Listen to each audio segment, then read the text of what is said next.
Hey, Chris. Hey, How's it going, man? good. How are you doing? Doing all right. Doing all right. So, yeah, thanks for willing to do this, by the way. No, thanks for doing it with me, man. I'm glad you. Thanks for having me along. So I can just start from the beginning. Didn't you start doing anime dubs in theater first? Yeah, correct. Yeah, yeah. Well, I saw you did an interview with Juliet Cesario, Yeah. uh, and uh, I did. I think all the ones I did. I think all the voiceovers I did for that. I think she was in all of them. I think she's done a lot of good ones. But yeah, we did theater. I mean, the Wilmington, North Carolina Community Theater. We did like Shakespeare in the Park with Michael Granberry directed a lot of those plays. Who's another awesome director of an animator himself, and multi-talented dude, really. Uh, and you know, that's how I got started, man. Just some friends of mine talked me into doing a play, and down in Wilmington, and I wasn't an actor at that point, and really introverted and scared to talk to people. And so I think I probably did it as like a trying to come out of my shell kind of thing more than anything. But I really dug it, even though I messed up a lot with theater.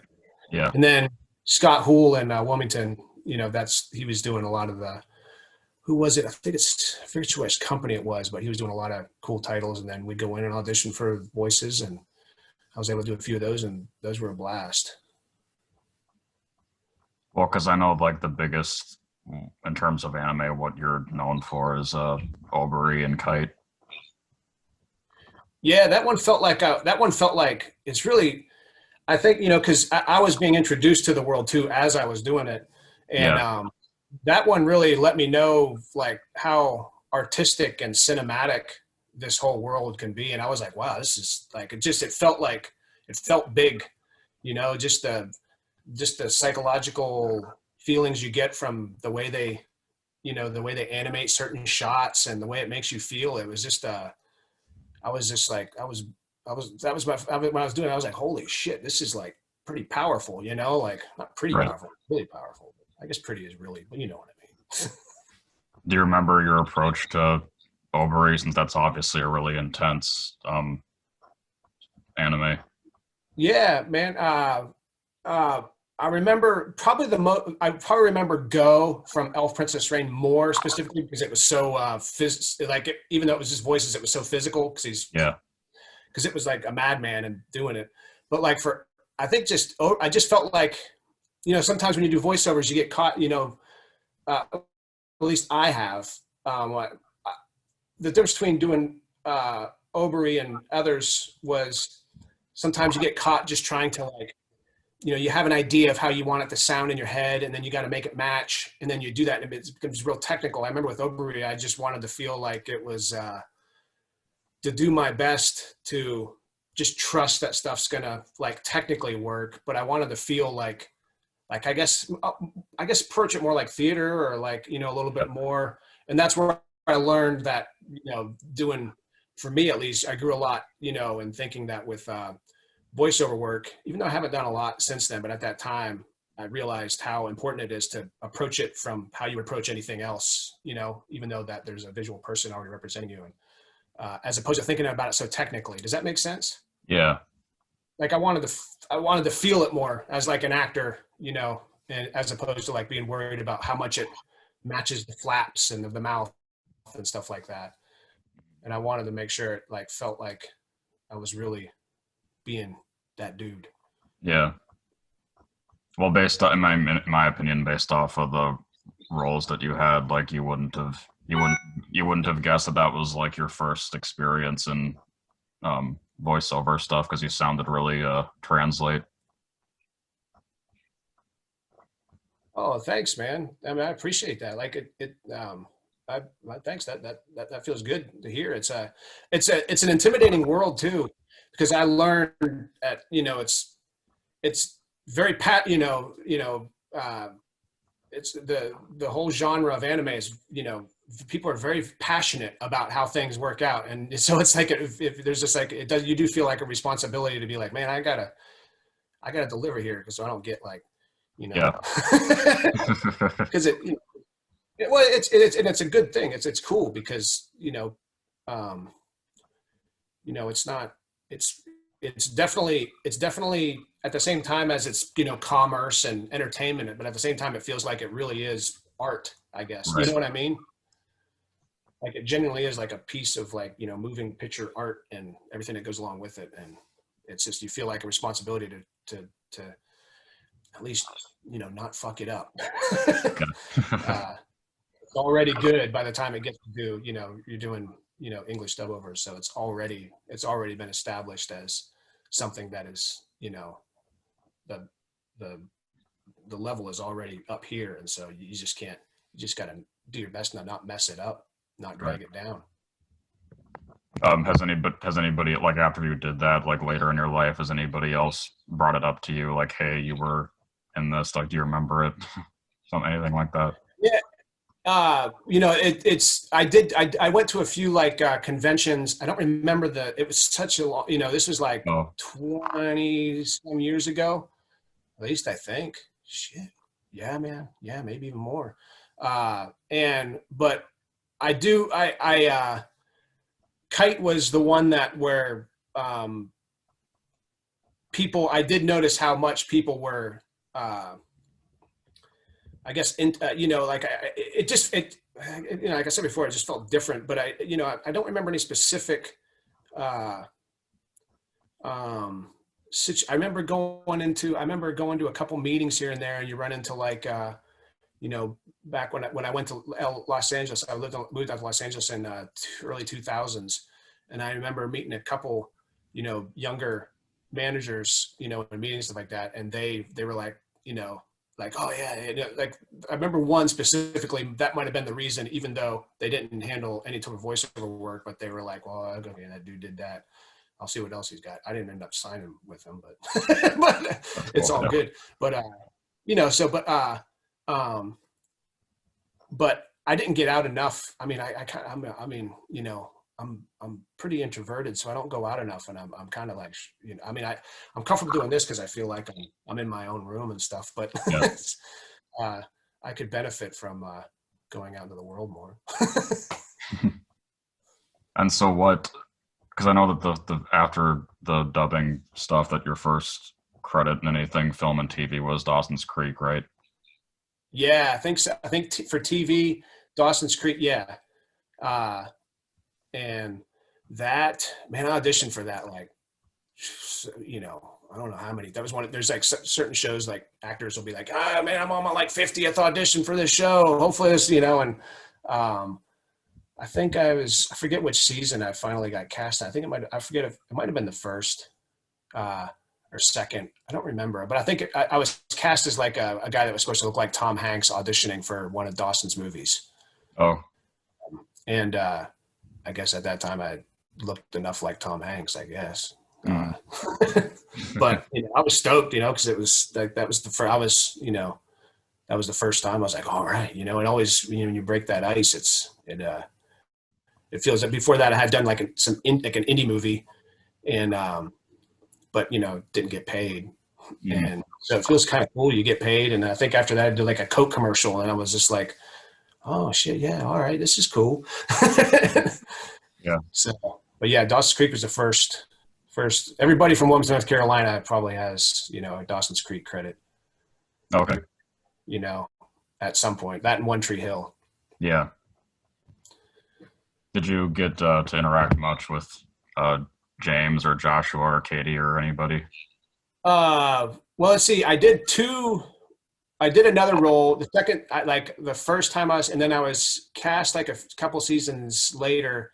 I don't think it made the cut, but I got to do it it was a scene with, I was like a dorky kid at the, working at a roller skating rink, and I rented out skates to,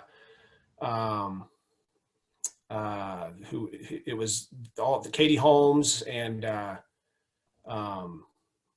It was all. I forget. God, I can't think of it. Who's the other one again, man? The other girl, Michelle Williams. Yeah, Michelle Williams, the one of the most brilliant actors out there now. Her and it was cool. They I might have been kind of nervous too at the time. And who's the dude? He was in it. He was the quarterback. He's done a lot of cool movies. He did a movie that was kind of like a Kurt Cobainish kind of. What's his name, man? I'm terrible with names, as you can tell. I was sitting out on my trailer. I was sitting outside of it, sitting out on the edge, waiting. And hold on.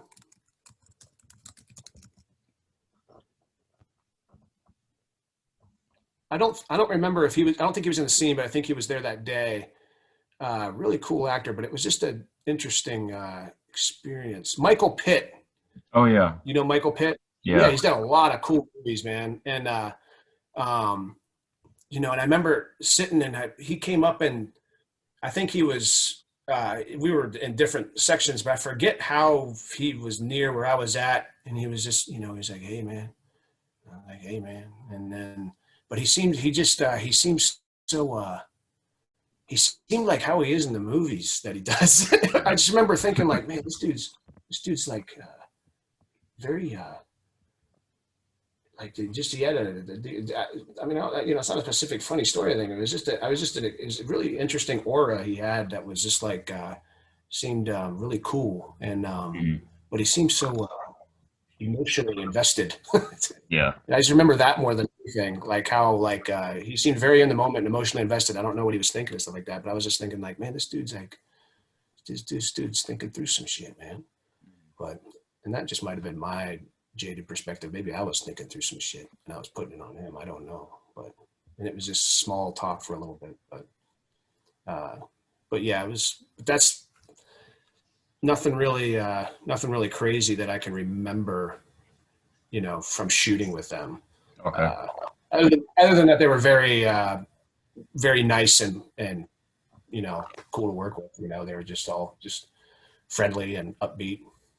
Mm-hmm. And the same year would have been that American Love Story, like the rock and roll movie from set in the 50s. Oh yeah. That's like, wait, yeah. I was a dude in a truck, and there was like, I think one of the guys who was a Power Ranger at the time, I think he was a Power Ranger, and now he's playing Elvis. Talented son of a gun, though. He was really doing his Elvis thing out there. And I was just a dude in a truck. I don't remember what I did or said. I was just at a part. I think I was just like hanging out in a truck, like bopping to the music, and then I said something, but I don't remember what it was. Okay.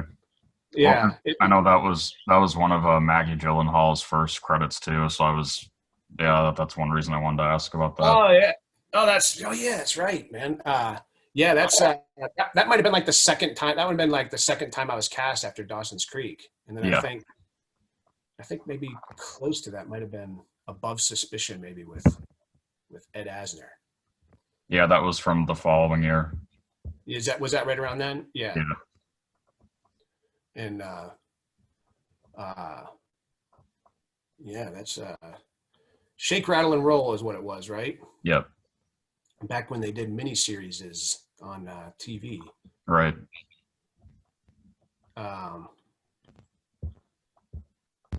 Yeah, I just remember I had like one or two lines in it, man. I don't remember what I said or what I did. I don't know if I've seen it either.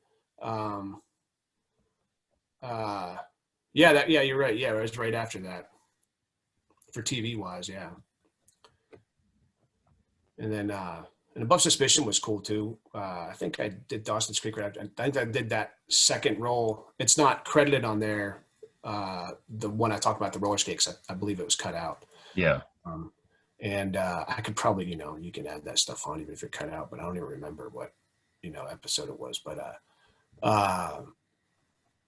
it was kind of neat working. I was really optimistic. I'm like, yeah, man, I think I'm going to go out to Los Angeles. I remember them being like, well, good luck. It was just like, he was just like, this poor bastard has no idea. But it was pretty cool. And since you said you moved to LA in 2000. Yeah, 2000, after I did Mothman Prophecies. Okay. Uh, and that shot in Pittsburgh. That was like the first, like, where it felt like, for movie wise, that was an awesome experience for me. I think that's what really jazzed me up to head out to Los Angeles. Because it was just, everybody was fun to work with, and good, good scenes to do. And Mark Pellington, the director, is just a really, really awesome, creative, artistic, sensitive, expressionistic kind of, in his work person. It was really neat because he handed out he had like a book that had like color codes for each scene. So like there's certain colors that he felt went with each scene, or with a movie. And so you could use that to inspire or come out to you. He gave me a CD with a bunch of music, and he said, do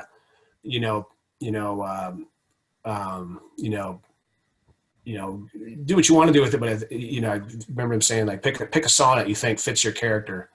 And then I remember I got this one. I forget who it is. It's some electronic. It's like dark electronic music. I forget the name of the there's a lot of Radiohead on it too. And it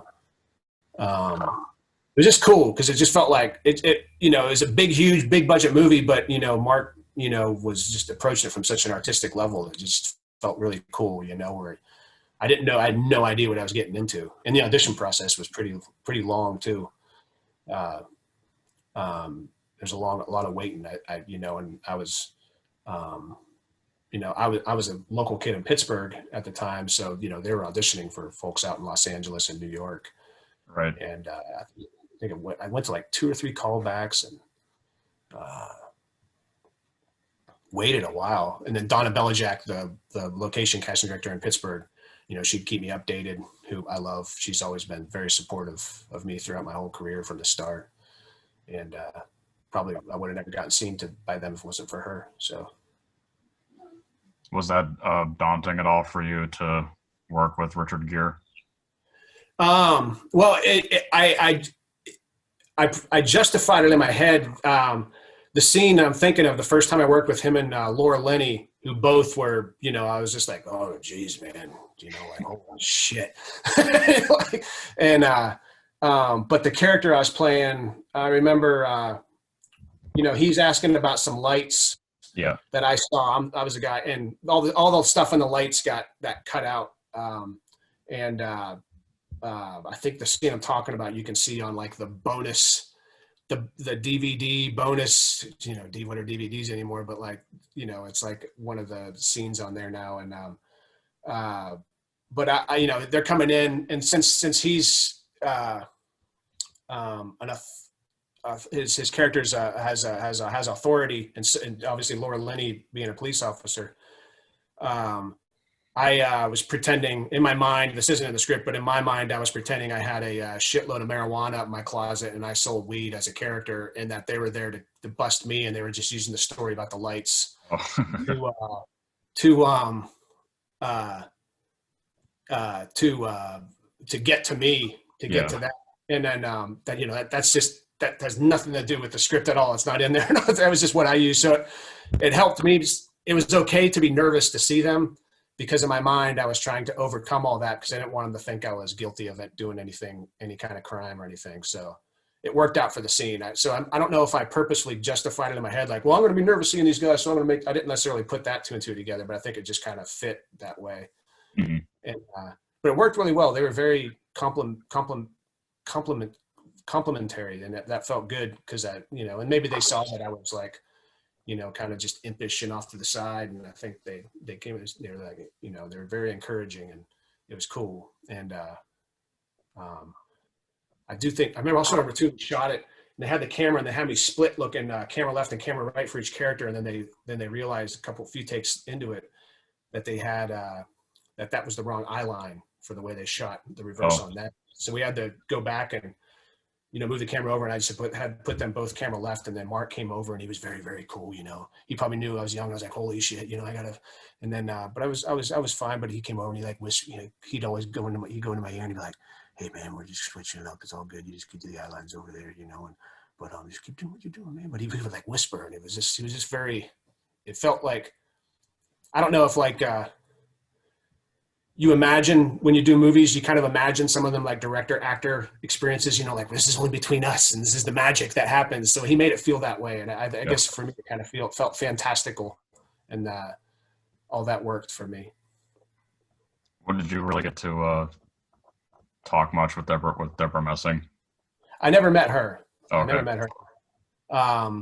That was I did hang out there was a first day I hung out in a house. We were shooting on location, and there was a closet, and it was cold as hell out. And so we were in like a big kind of like mud room at someone's house, and waiting. And that was our waiting room. And it was me and Richard Gere and Laura Linney. But I didn't say much because I was just like, that was my first day. Yeah. And they said, just go wait over there. And I'm like, well, I listened to them talk, and it was, and I was just like, oh, they're just talking about regular old shit, like, like so that, probably helped too with realizing that, everybody, everybody's just looking for a good sandwich, or something, like it's like nobody's a floating, magical unicorn or anything like that. So with the first thing that you got when you moved to LA, was it Gods and Generals? Yeah, and that actually, I auditioned once for, I auditioned here on the East Coast before I went to LA, and then I don't know, like a month or two had passed. And so I was, and a lot of times I won't go anywhere if I still, if I'm still up for something, because I'm still thinking, well, I'm probably going to get, because you think optimistically for everything. You're like, oh, they're probably going to call me for that, so I'm going to stay, and then, well, wait till it's safe. And so after a month or two or something, I'm like, well, all right, I'm going. I went out there. Joy Todd, I think is the name of the casting director, and she was on the East Coast as well, and she's from the West Coast. She called me up for a callback, but I said I'm in LA now. And or my agent at the time, and let them know that I was in LA. And then she said, well, you can just come in to interview for me. And I was sick as hell, if you think about it now. I mean, there's no one would even come near, no, but at that time I had a temperature. I was just like, I had a fever, and I let her know. I said, I'm sick as hell. And, I don't know. I don't think you want me, because she just said, just come in. And so like, I went in just, with the temperature, and we stayed away from each other, and then did the scene. And then she called me the day after, and they wanted to cast me in it. But it was interesting because I auditioned originally as a local, but now I'm in LA. Mm-hmm. So technically you have to work as a local, but they worked it all out, and they flew me out. And that was the first time I flew for first class. And so I was pretty, I think the two of the actors from Gods were behind me too. Oh man, what are their names? One of them, Jason, he's in Dazed and Confused, or no, his brother was. Well, they were behind me, and I recognized them, and I remember just kind of like, because I was so excited, I remember looking back, and I was like, oh, they're working on this too. And I remember turning back and go, this is pretty cool, huh? We're like first class, right? And then, and they just remember looking at me like, yeah, buddy, yeah. And I was like, yeah. But they probably had been doing it for, a pretty good amount of times for themselves. But it was pretty far out for me. Mm-hmm. And this is just like a general question I like to ask anybody that does on camera stuff. That like in that whole period when you lived in LA, was there ever anything that you were down to the wire to potentially be a part of that ended up becoming some major TV series or major movie? Let me think. Close. What's the show? The OC. Oh yeah. I think at that time, but I wasn't as close as you were talking about. There was another, I forget the name of it. It was a pilot, though. I don't know if it ever became a show that I was down to the wire on, but they ended up going a different direction. And then, I did some smaller roles where I played like a cop and stuff, like in Mystery Woman or something, like it was like for Hallmark or something like that. Mm-hmm. Yeah, for Hallmark. And let me try to think of, because I, as a defense mechanism, block out things that I really, really want or really, really am close to, because I don't want to think about it. Mhm. And so like, I think I like, trick my brain into being like that never existed. Mhm. Uh, um, and I don't think I would work with Sherry Marsh, and she's awesome. She's doing killer shows and stuff now. And she got me out to some really good stuff. I think, I don't know if I was ever close, but one thing was like a metalhead, because I had long hair at the time, and I don't remember the name of the movie, but I remember I really wanted it. Okay. Yeah, no, but I can't think of like a movie or a show. There's a skateboard movie that I don't know if I was ever close to it, but I know the audition went really well. Um, but I don't remember the name. It might be like, it's not like Shredding or something like that. And it was, but I don't really have any, I went in and out when I was out there, like when I first time I went out there, sometimes I think I think sometimes I think like, like just there were times I think I psyched myself out more than I needed to, just to be Yeah. straight up with you. You know what I mean? And that obviously, at that time got my way more than anything. Or sometimes I wouldn't feel like I really had, like, when I went there, full of vigor and stuff like that. But I think I started to feel like I didn't belong or something. You know what I mean? I think I let that get me, just to be straight up. And then, and that affects you with confidence and it's unnecessary, because it's like self-imposed boundaries I'm placing on myself. Right. And, so don't do that.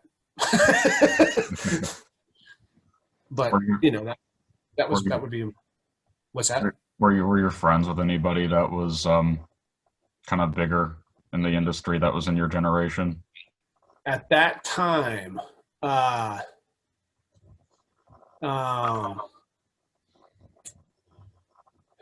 see, I hung out on, occasionally ran into, trying to think.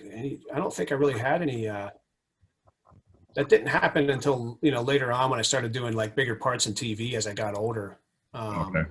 And, yeah, at that time, I don't think I had anybody that was really, for the most part, when I first went there, I moved and I just kept moving further and further away from Los Angeles. And I love Los Angeles. I think it's an awesome place. I just kept moving further and further out, like towards the mountains. Like, I think by the time I ended up because I lived in the Southeast for a while, after I was in LA for like 9 years, but in Tahunga. And I wasn't, I didn't go out at all. I just sort of, just like walked around the mountains and hiked and stuff like that. And I was really, just sort of like,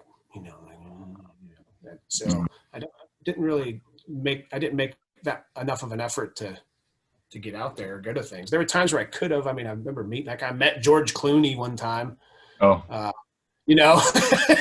And at a restaurant, and I was just like, I just remember thinking like, damn, he's a handsome son of a bitch, man. Like, he's like, you get it, man. You're like, God damn, George Clooney, man. Like, shit, nice to meet you, man.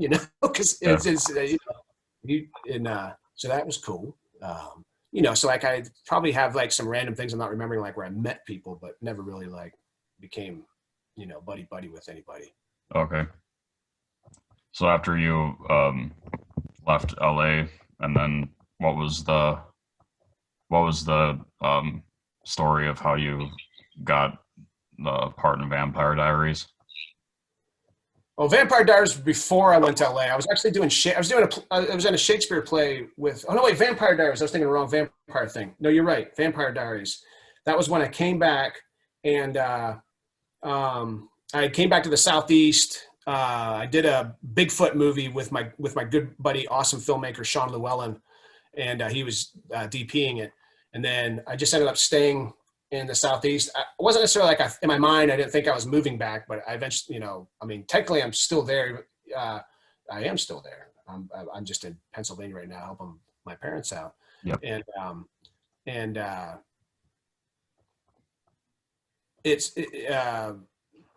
Vampire Diaries, I just auditioned for it. And that was a really fun experience. That was cool. And I think the actors really liked that. I remember them talking about it because they got to be such evil, vicious, maniacal kind of. I don't know if you're seeing the show, but it was a real fun scene, and that was a good confidence booster for me too, because it was a complicated scene, where I'm drinking my wife's blood and stuff like that, and it's weird, and it's just to make it all work. And I remember the AD and the actors were all like, "Man, you're selling it, man." And I was just like, yeah. And it felt, I guess what I'm noticing a theme here is, as my confidence grew, it took a while for my confidence to grow. Right. And that helped a lot. And I remember, the idea that was just like, aces, man, aces. And I remember the eye thing that they do, that, do you watch the show, or have you watched it? Yeah. Yeah. Where they got, like when people get, I forget what they call it, but where they get, mesmerized by vampires. Yeah. I remember watching that, and I remember working on that. So when they had to do it, when you had to do, I don't know if I remember how, where you move your eyes just that little bit to where you get taken in and mesmerized by the vampire.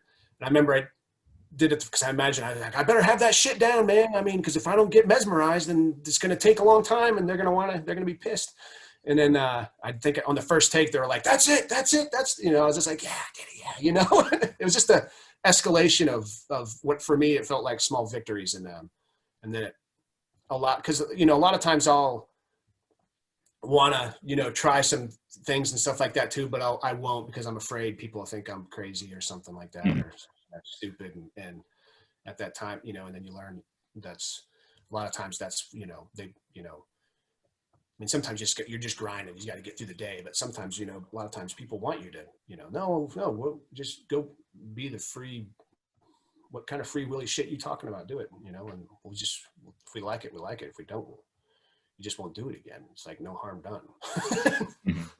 But it took a while to get to that point. I know that the same, or the year after that would have been your part in the first Jack Reacher movie. Yeah, that was cool, because I think that might have been like first time working with big guns and stuff like that, and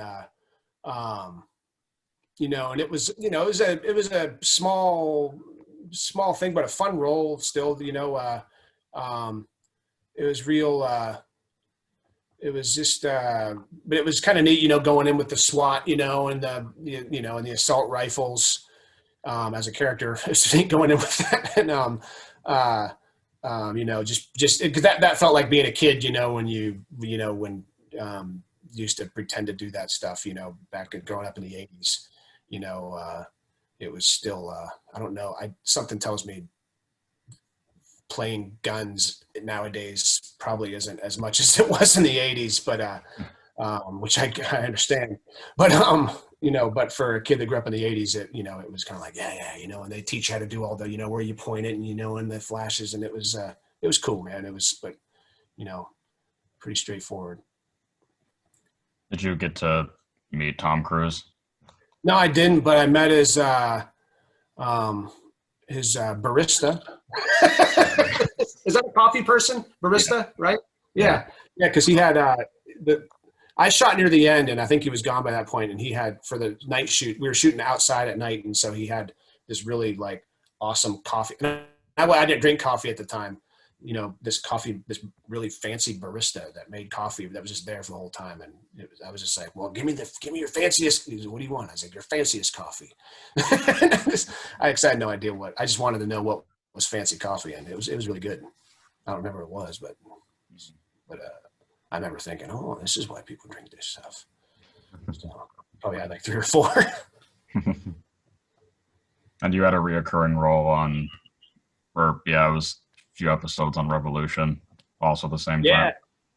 Yeah, man. That was a wild shoot, because I think that was definitely, you could tell the biggest thing I remember from that is, like, I know it was they were fitting a lot of lot of work into short days, and Mm.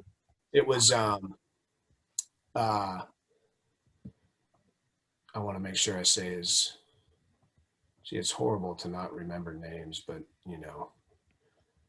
is what it is.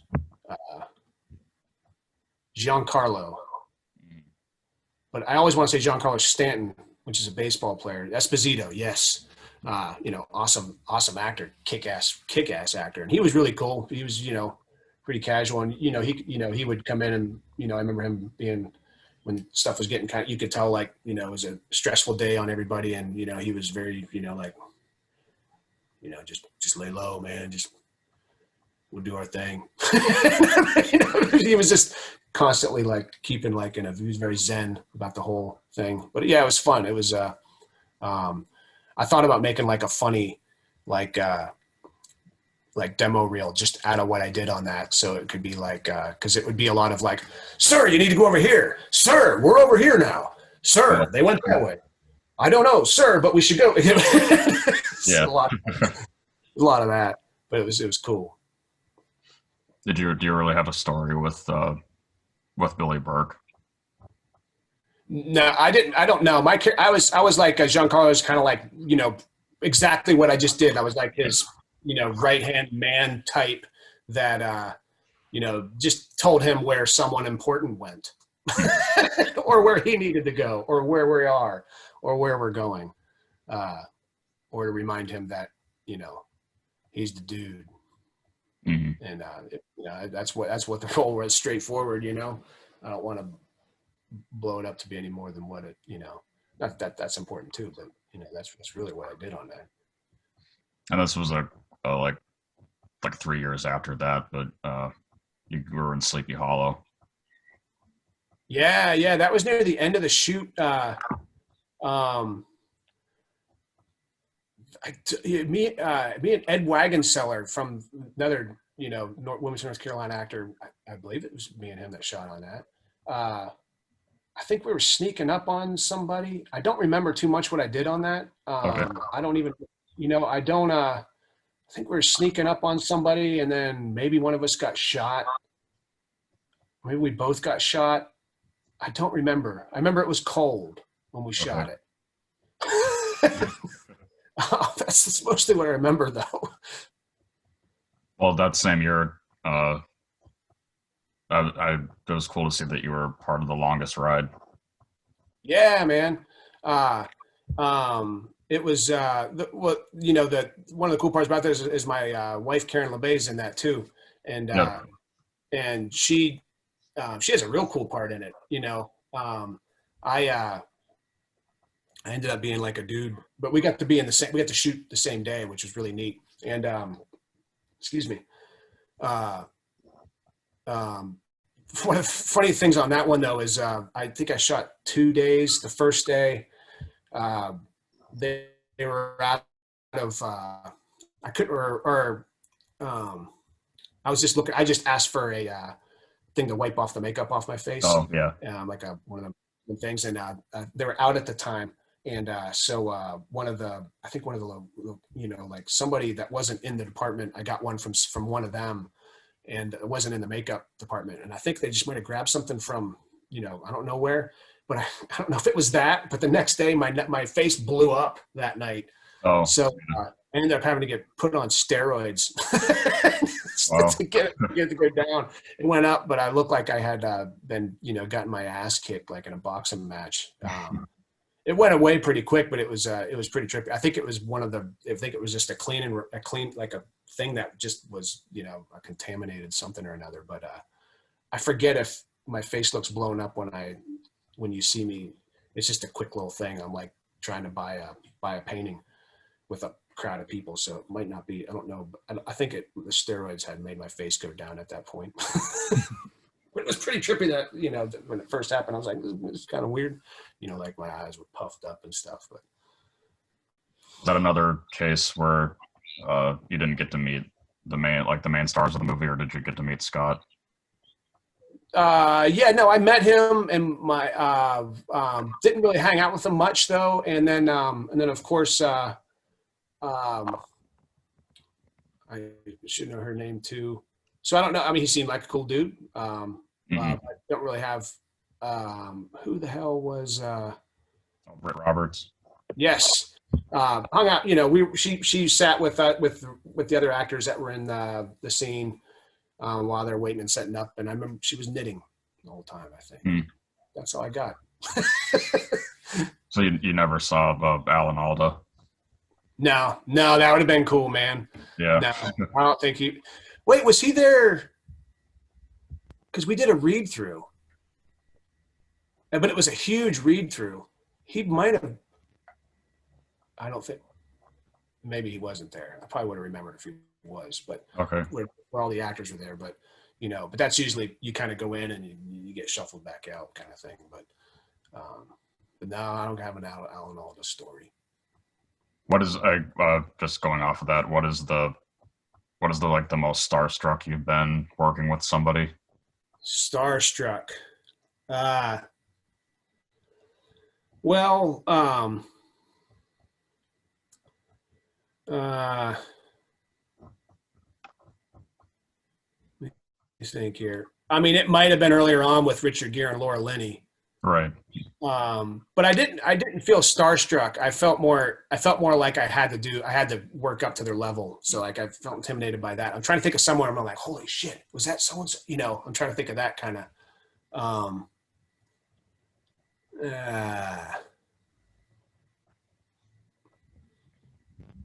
I don't think, probably because I read that book, Everyone Poops, early on, like I remember, I don't know if there's a book on it, but like where I remember having that conversation with people earlier on with acting with somebody,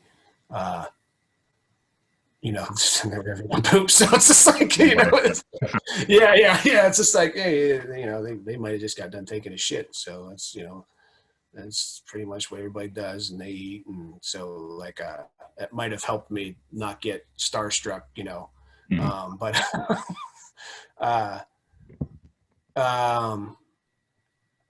there's gotta be a situation. I mean, I grew up in Pittsburgh, so I'm a huge Steelers fan. When I got to meet Chuck Noll and Bill Cowher, that felt starstruck, but okay. I got directions to Chuck Noll. But I don't think I have any. Yeah, I can't think of one. I can only equate it to feeling like if nervousness from like I've got to up my game to match this person because they're, you know, well, you know, when I did Gods and Generals, I didn't get a chance to hang out, but I just hung out in the chair. See Thomas Howell. Didn't feel like starstruck, but I remember kept on thinking, man, that's fucking Pony Boy, man, from The Outsiders, you know, like, and, you know, cause he was, you know, and it seems, you know, in several other movies growing up, you know, cause like he's, you know, grew up on, for at least for Generation X. And so like, but I never said anything to him, probably because, so that maybe that's it, you know, because you know, I'm thinking, oh shit, that's Pony Boy. Well, fuck, how do you approach Pony Boy, you know? Yeah. and then first off, he probably would not want to be referred to as Pony Boy. But and were you in regards to when you got the recurring role in Under the Dome, were you like personally a fan of Stephen King stuff? Like, did you really strive for that part, or was that just like suggested to you like every other audition or something? yeah, I mean, you know, I thought it was really cool that because Stephen King has done a decent amount of stuff in Wilmington, and so whenever something of his is being done there, you always want to. He's one of the people. So you're like, oh shit, I want to do this, you know, because it's just, you know, it's going to be, you know, they're going to be going for something. How it comes out, you never know, but they're going to be going for something, and so and I like, you know, sci-fi or whatever you want to call it, fantasy or you know, or. So it felt neat being in a world that was a created world, and I had no idea what was going to come about that, and it worked out to where I did one episode, and I didn't know if it was a plan on being recurring, but I think they brought me back for a couple more, and it just felt, you know, which is always good, and yeah, it was fun. It was a neat experience. It was you know, I remember that show. They worked real quick. they really pounded their pages out in a healthy way. At least that's how I remember, not in like no one felt rushed, but they were like, you could tell they had a motion to it. And then, you slide in there and, they're at a pace. So you kind of like, you jump in at their pace, and stay with it. And I think I felt good because I felt like I jumped in at their pace. So again, with the gaining confidence kind of thing, it felt good to be able to do that. And that is interesting that you're able to obviously still be so successful in getting roles and no longer living in LA. Is the process of how they come to you different, or like how does it work? Well, the South, I mean, I'm fortunate enough to have casting directors in the Southeast, and then Donna Belijack in Pittsburgh, to where, they know me, they know, they know I'm like a professional, and I'm not going to I'm going to show up and I'm going to hit my mark and I'm going to do my thing. I'm not going to because sometimes when, I don't know if this goes through their mind, but we wonder sometimes in the Southeast, if they wonder if certain scenes, can you handle it with this group of actors, or are you going to fuck, it's a really important scene, you can't fuck it up, kind of stuff. And I think it's good for them to feel secure, even though I talk about how in my own mind, I could feel insecure, I learn to project confidence, even if and I'm talking about back in the day too. I feel like I've grown out of that, but they know that you can be relied upon. So that's really what it helps. And so it's really because of, them pushing me and a bunch of other actors in the Southeast as well out there for bigger roles. And then, you audition for it, and, and if they like what you did, they send out the producers, and the producers are like, yeah, looks good to me. And then you're good to go. So really just the same kind of thing. And it's the same thing in LA, I mean, you want casting actors in LA to like you. And then eventually down the line, as I've learned, it's, if producers and stuff, when they hire you multiple times, obviously you want to be able to build that relationship because, and they know, and then eventually, if you see they're doing stuff, you can, they can help push you through, if you don't know casting and things like that. Not push you through, but get you seen at least. It's not a guarantee, unless you're, Tom Cruise, Right. Yeah. But that's all you can ask for is just, let me do my thing. And then if you like it, awesome. If you don't, see you on the next round. Mm-hmm. And so this is probably obvious, but was Nashville just another regional? That was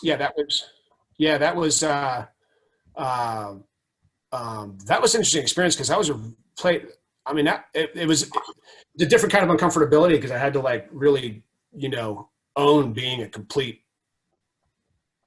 asshole. Yeah. And that might even be a light word to use. and I don't know if you saw that, or do you know what I did in that? It's okay if you don't. Yeah. So I had to, when he was singing, that guy was really cool too, man. He's got some music out and everything. At that time, he had a new album out. What's his name again?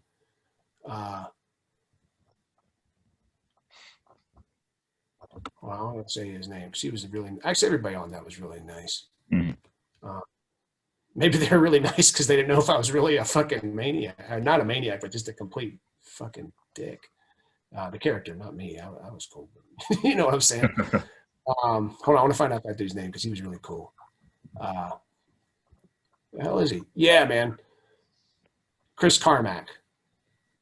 His character Will, is like I think had just come out as a gay country singer in the show, and then I was someone who didn't appreciate that. But there was a bar. There must have been 150 extras in the bar, and I was just like, holy shit, I'm just gonna have to be this guy.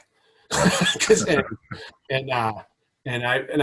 at that time my confidence had grown a lot more, and I was just, so I was just like, well, fuck it. I mean, that's my job. I'm just gonna be that guy, you know.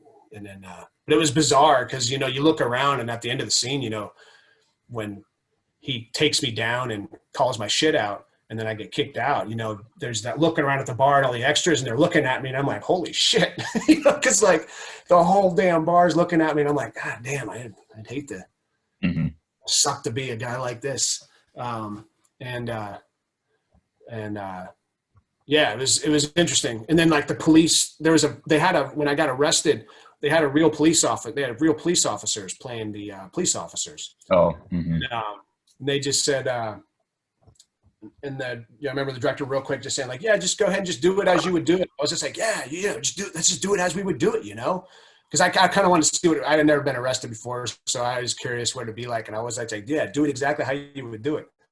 And so like, when they're taking me back to their car and I'm like kind of fighting them a little bit because I'm drunk and stuff, you know, playing drunk, and get to the car and I made the mistake of, you know, resisting a little bit when I got to the car, and the cop, he felt bad afterwards, but he grabbed the back of my head and just shoved my head into the top of the car, and it didn't go down into the car. It went poof, it went slammed into the top of the car. And so like my head got jammed back and then he just shoved it, you know, but he was just going with it because they told him to do it how you would do it. And no one yelled cut.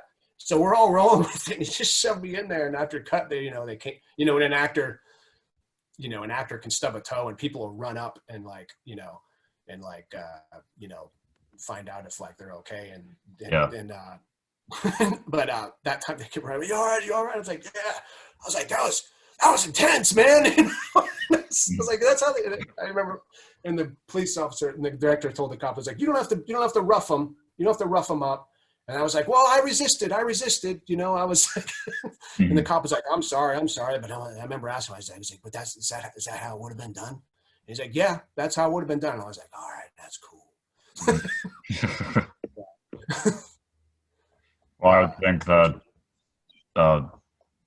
would think that the same time, like in that same time frame when you did The Outsiders, that was probably, is that like the most kind of like darkest emotional space you've had to get yourself into for a character? Well, no, not the darkest, because I was Outsiders for me was a fantastic experience too.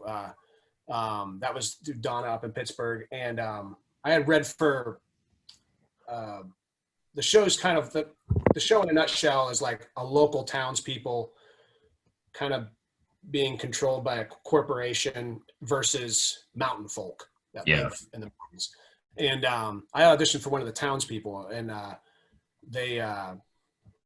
think Donna said, you know, he kind of fits the mountain people, don't you think? And they're like, yeah. So I went and met the showrunner, and he was just like, you know, they didn't have, I didn't audition for the part I ended up playing. And he just met him, and then he was talking. He's like, well, we'd like you to be a part of our what's the word? It was like a theater term. He said, of our troupe, I think he said. And I was just like, okay, cool. But my character Barnabas, I mean, they were pushing it. Kyle Gallner, real cool dude, man. Love that guy, man. He had my back a lot of times because they were pushing it to be Barnabas. I mean, to be, you know, comical at times, and so I mean, I wasn't necessarily the brightest guy, you know.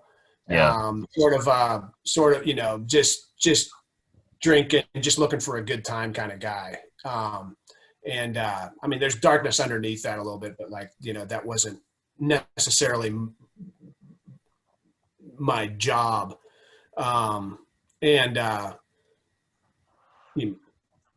I remember for one time one of the first scenes I shot, like Kyle, they wanted to have my shirt with my gut sticking out and my shirt about, you know, like that kind of like, you know, typical kind of look. And I remember Kyle going, Jesus, man, just no, man, let him keep his shirt down. I mean, he's like, Christ, his name's already Barnabas. And so I was thinking, this guy's cool.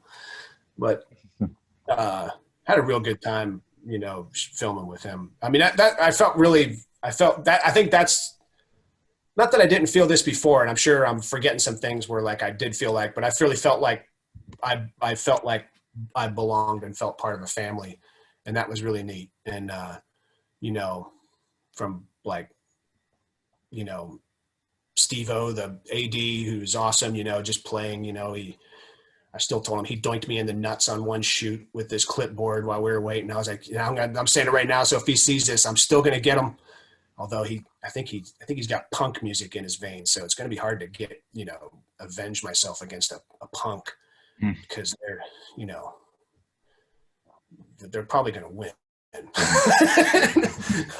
But, you know, it was, you know, one of the first times I shot, you know, I remember I think my audition was, can I ride a four-wheeler? Went to like, but and then I showed I could ride a four-wheeler. That was cool. But like one of the first days I shot on that, you know, man, it was just me and a camera crew. We went out in the woods, and for about 4 hours, we just drove around because it was this stuff where I had to riding a lot of four-wheeler around. We just rode around on a four-wheeler in the woods for about 4 hours, like, let's just go here, casual here, but then sometimes let's go over here and then spin out right here, and I was just like, holy freaking shit, man. Like if I could do this, if I could do this show for 20 years, I'd be all right with that. And so it was in Pittsburgh where, I had kind of not grown up in Pittsburgh. I grew up in Titusville, which is north of Pittsburgh, but it felt magical for me. Yeah. And it was cool to see that you had a kind of bigger part in Reprisal, because that's Reprisal. Yeah, man. That was my first. That started off as a guest star role, and then when it got picked up, they asked me to be a series regular. So that was my first time being a series regular on a show, and again, another thing where it just felt like.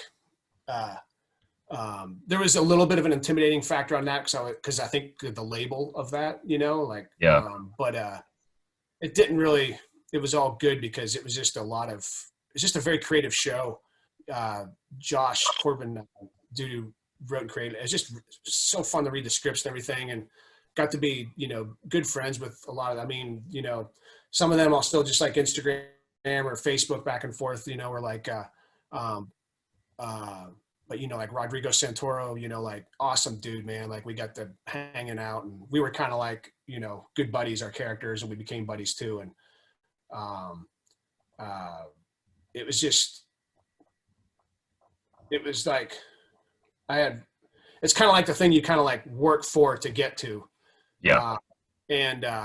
So that was amazing, and I started to think like, well, shit, man, maybe we'll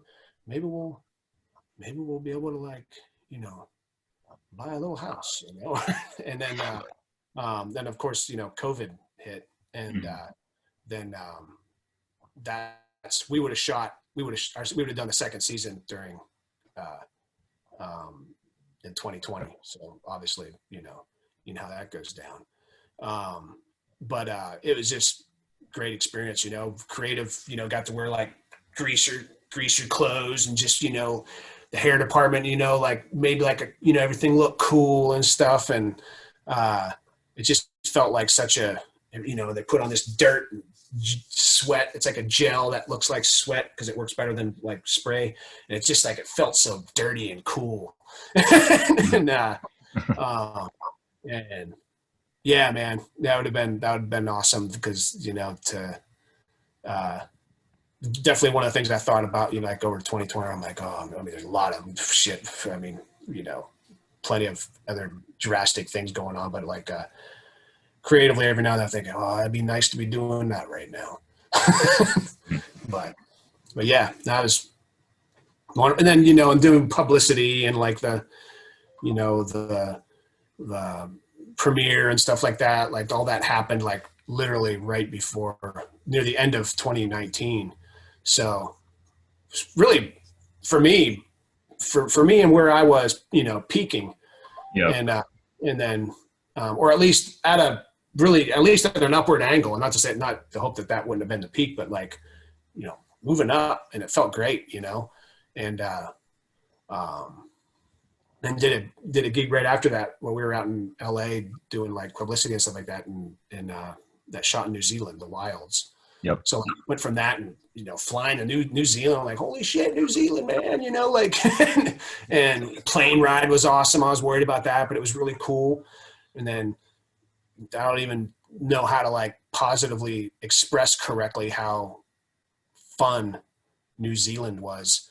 I had never been out. I had been to Canada, but I'd never been to any place. I've been across the United States a lot, but never been out. Yep. So it was, you know, just the people and just the vibe and the different place. I mean, it was just, you know, we went, you know, it was just, and then we flew back, and then, you know, and that's when the pandemic went down.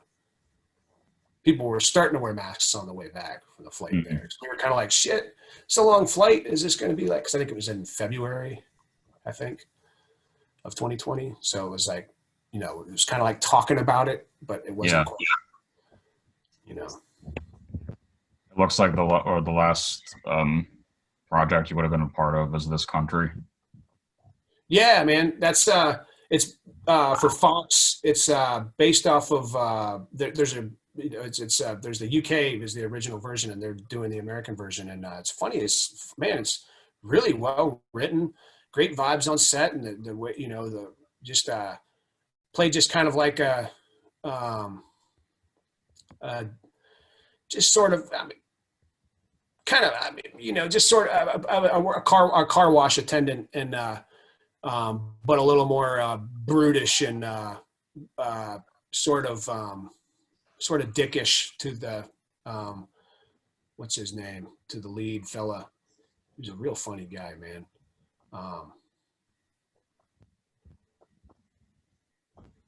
That's Sam Straley. Yeah, real funny guy. And Chelsea Holmes is funny as hell too. I mean, they're all. I met them too. I didn't meet a lot of the other folks.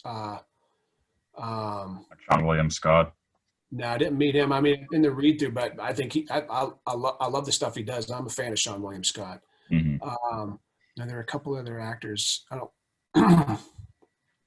want to dig around for their name here, but I think Kyle Seelig, I think is his name. He's a real cool dude. But yeah, it was fun. It was a fun experience. It's just, you know, I don't know when it's coming out. I'm assuming probably fall, because it's a Fox show. I don't know if they still do things like that. Okay. Like the networks yet. I did a show called Dopesick with and they're the same folks that made Reprisal, and playing a character, Dr. Russell Portnoy on that, and that's a real cool show with Michael Keaton. Oh. And it's going to be rich, man. Hold on, I want to find out, because it's kind of like and it was fun playing something where I wasn't you know, like a dirty grumpy guy. It's nice being it's nice being a clean gent. Will Poulter, do you know that actor? Yeah, from one of the It movies. Yeah, he's in it. And so like that was my Dopesick was the first time I worked out of the pandemic, out of being quarantined, and I quarantined hardcore, still do. You know, didn't go anywhere, you know, groceries delivered, the whole shebang, didn't, you know, just nothing. And then so it was my first time coming out of that shit, you know, like everybody does the memes, like where they look like Gollum coming out, you know, and stuff like that. Like I felt, you know, so I'm going, I don't know what to expect. And so I was in the tent. They had a tent, and they, you know, they have it socially distanced and masked them. And then of course you get tested at the yin yang for this stuff for shoots, which is a good thing. And, but I was in a tent with Will, and I hadn't talked to anybody in, you know, 9 months, so I haven't had a human interaction or a conversation, you know, that wasn't like, you know, in person. Mm-hmm. And I just, for me at least, I'll always remember that dude, because first off, he's just very, very, such a gentleman, very polite and fun and great conversational and intelligent. So like, I remember that. But like, I just remember thinking, and I think I got amped up a couple times because we got talking. And I don't know if I look like a crazy person at all, because I'm like, yeah, because we got talking about politics and stuff like that, and just what's going on. And I was just remember, this is because I never thought of myself as like wanting to go out and talk to people, but I think as an introvert, I realized how I do enjoy it. And I was like, this is so fucking fun, man. We're fucking talking, like we're you're there and I'm here and we're talking about shit. And then it was, for me, that was the most fun I remember from that. And Okay. I mean, the filming went great. The filming was fast as hell. Like I did like a lot of like monologue-y stuff in it, and it was real quick. Knocked it out. I think one time, like, shot one rehearsal and did one more take, and boom. And for one scene, and that I thought would have took longer because it was so much, but it went well. But yeah, and I remember like meeting. You know what? To your dad's earlier, I was nervous about meeting Michael Keaton. Yeah. It's Michael freaking Keaton, man. And also you add the fact that we have masks on, shield. Everybody has, there's a lot of people. I'm freaking out because I haven't been around people in forever. I'm like, holy fucking shit, man. There's like 50 people in this room. And, and he's probably, he don't want, I mean, me too, but he's at a place where he doesn't, it could kill him if it could kill anybody, but he's in that, what they call it, the dangerous bracket. And he's from Pittsburgh. So like, it's like, we could talk about the Pirates and the Steelers, but,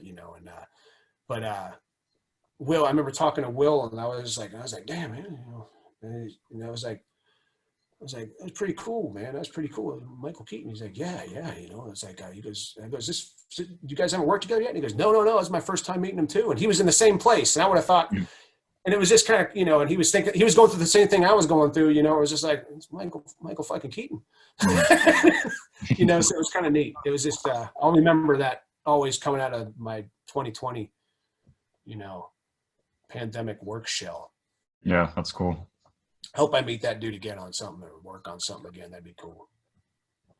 So do you already have because the way that I end every interview I do is, do you already have an answer as to like what you would want your legacy to be in terms of like your career? Man, I would just, yeah. I mean, I don't need any like, I don't really have it. I would just say that always be nice to people. And like, if I guess when you think of legacy, you think of being dead. And if your name's brought up, right. And then like what people say, and I would just hope there's like, oh man, he's a good dude. That's it. Okay. I would just hope that would be it. I don't need any, I mean, it'd be fun I'd like to make some movies too, because I went to school to make movies. I didn't go to school for acting. So, but like, so eventually I'd like to make those. I guess that could be like more legacy kind of stuff, but, we'll see how that goes. But at the end of the day, I would just like people to be like, or had some, just been a positive effect and not just that's it, man. Real simple, just breath, just breathe in, breathe out. I hope just as simple as how good breath is, that's it. I'd be all right with that. Mm-hmm. Well, thanks. This was fun to do. All right, cool, man. Thanks for talking about this stuff, man. I appreciate it. Yeah, I can send you the link once I have it up on YouTube too. All right, cool, man. I appreciate it. I've been watching. Man, you had on Eddie and the Cruisers, man. Oh yeah, Michael. It's a fucking awesome movie, man. I remember watching that movie thinking like that looks fun. Mm-hmm. But anyways, good stuff, man. It was weird because I was friends. After I interviewed her, I became friends with Tawny Katane too. And man. Yeah, that was like out of nowhere. Yeah. So that wasn't an expected situation. That was a surprise for everybody. No, yeah, because I had just talked to her on May 5th, like 2 days before it happened. So it's just, oh man, it's so strange. Yeah, I'm sorry about your friend, man. Oh, thanks. Yeah. I absolutely, I mean, I don't know her, but I remember all her stuff because I grew up in the 80s. So, Yeah. you know, I definitely know who she is. Yeah, it's just, I think unfortunately a lot of folks seem to be going through some, you know, things like that where we're kind of figure out how to, you know, on a larger scale than we all want as a people, as a population, you know, to be dealing with. But yeah, I just hope everything's all right with her family and those that are close to her, man. Oh, thanks. And are you still friends with Juliet too? Yeah, we haven't talked in forever, man. We keep up on Facebook, you know, Yeah. and there's such the Wilmington actor community, especially from that chunk. There's a large chunk of us, you know, like, but I imagine if we run into each other or occasionally, you know, like we'll reply on a Facebook thing or something like that. But if we ran into each other, it would be like, and it's one thing I like about actors and stuff like that is you can pick up pretty easily where you left off. Right. And it's, yeah, she's always been like, she's one of the actors. Remember doing theater, like I'd watch to like, you know, watch what they do and try to figure out how to incorporate what they do, you know, what she did into like, okay, she does that, I could do that too, and then maybe I'll be better, you know. You know, Yeah. you want to learn off of. So at that time, you know, like Jared Rodriguez, Scott Simpson, Don Baker, you know, those cats from those days are still there. Well, thanks. Yeah, I'll be sure to talk to you pretty soon here. All right, brother. All right, man. Thanks a lot, man. Have a good rest of your night. Yeah, you too. All right, man. Bye.